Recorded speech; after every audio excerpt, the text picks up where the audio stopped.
ciidamada booliska Somaliland ayaa gacanta ku dhigay nin ku eedeysan kufsi iyo dil loo geystay gabadh 15 jir ahayd. Falkan kufsiga ah iyo dilka isugu jira ayaa ka dhacay degmada Lughaya oo ka tirsan gobolka Awdal ee Somaliland.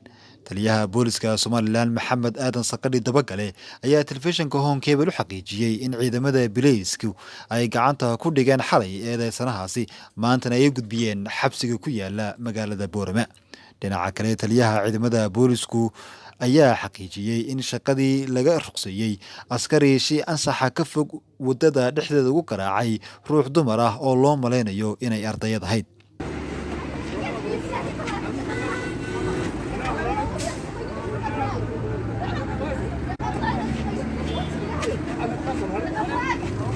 taliyuhu waxa uu sheegay in sababta looga ruqseeyay askarigaasi shaqadiisa ay tahay inay fuliyaan sharciga isla markaana ay dhowraan wada shaqaynta ay la leeyihiin bulshada maadaama boolisku yahay saaxiibka dadweynaha.